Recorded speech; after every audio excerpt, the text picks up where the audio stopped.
अगर आपका भी घर बन रहा है या घर बनने वाला है तो ये वीडियो आप लोगों के लिए बहुत ज़्यादा यूज़फुल होने वाली है। बनने से पहले ही मुझे अपना घर तुड़वाना पड़ रहा है। Guys this is my very first experience जब भी मैं घर बनवा रही हूँ या फिर कोई घर बनता हुआ देख रही हूँ, क्योंकि जब हम बड़े हुए थे तब तक पापा ने घर बनवा लिया था और अब फाइनली जब मैं अपना घर बनवा रही हूँ तो मैं ये सब चीज़ें एक्सपीरियंस कर रही हूँ। एंड सारी चीज़ें ना आपको अपने खुद के रियल लाइफ एक्सपीरियंस से बताऊंगी।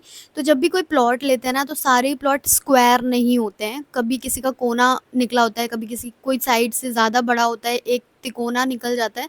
तो वैसा ही हमारा भी प्लॉट था, बिल्कुल स्क्वायर नहीं था।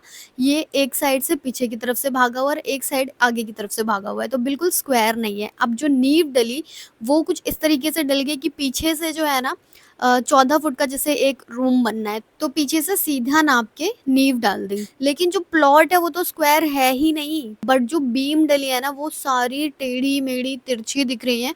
अब सबसे बड़ा मसला ये था कि इसको ठीक कैसे किया जाए, तो शोएब के मामा आए थे, यानी कि मेरे मामा ससुर, उन्होंने काफ़ी सारी चीज़ें एनालाइज करी और उसके बाद में जो हल निकला वो ये था कि पहले यहाँ पर 4-4 फीट की वॉल होने वाली थी हर साइड की तरफ।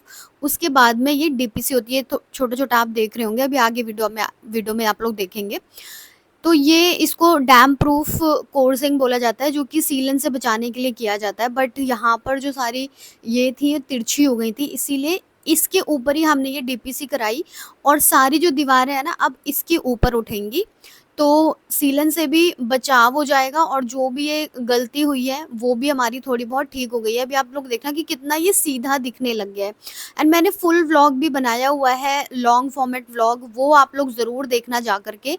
उसमें मैंने सारी डिटेल बताई है कि हमने आर्किटेक्ट से कैसे इसको ठीक करवाया था और क्या-क्या चीज़ें और आगे आपको करनी चाहिए। तो अगर ऐसी और ज़्यादा अपडेट्स आपको चाहिए या जो भी मैं फेस कर रही हूँ वो सारी चीज़ें मैं शेयर करती ही रहती हूँ। तो अगर आपको देखना हो तो चैनल को सब्सक्राइब करना मत भूलिएगा और जिसका भी घर बन रहा है उसके साथ ही ऐसी दिक्कत ना आए उसके लिए शेयर भी ज़रूर करना। मतलब ये एक बेसिक, बहुत ही बेसिक चीज़ है जो कि आई थिंक हर किसी को पता होना चाहिए और उसका घर खराब ना हो आगे के लिए, इसके लिए मैं अपने चैनल के माध्यम से सभी को बताना चाहती हूँ।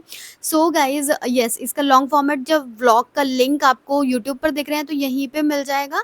अदरवाइज़ अगर आप यूट्यूब पर देख रहे हैं तो मैंने बायो में लिंक दिया हुआ है और आपको स्टोरी पे भी लिंक इसका मिल जाएगा, तो वहाँ से आप लोग डायरेक्टली देख लेना।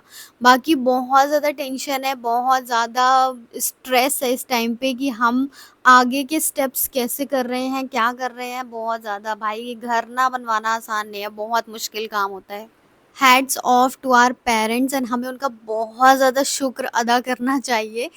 एक्चुअली स्पेशली मैं मम्मी-पापा दोनों के लिए बोल रही हूँ, क्योंकि पापा तो टेक्निकल चीज़ें देखते हैं और जो भी खर्चा होता है वो कर ही रहे हैं स्पेशली। एंड अभी तो मतलब दोनों ही कमाने लग जाते हैं, तो दोनों ही लोग साथ में मिल के करते हैं।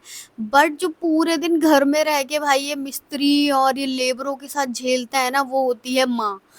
तो मेरी तरफ से उनको दिल से सलाम और उन्हें हमेशा अल्लाह पाक खुश रखें। जब मैं छोटी थी तो मुझे खुद इन सब चीज़ों का रियलाइज़ेशन नहीं हुआ, लेकिन अब जब मैं खुद से अपना घर बनवा रही हूँ तो मुझे ये सब चीज़ें समझ आ रही हैं। अगर कोई छोटा बच्चा है और ये व्लॉग देख रहा है तो आप अपने पेरेंट्स को, मम्मी-पापा दोनों को जाके थैंक यू आज बोलोगे, इससे उन्हें बहुत खुशी मिलेगी।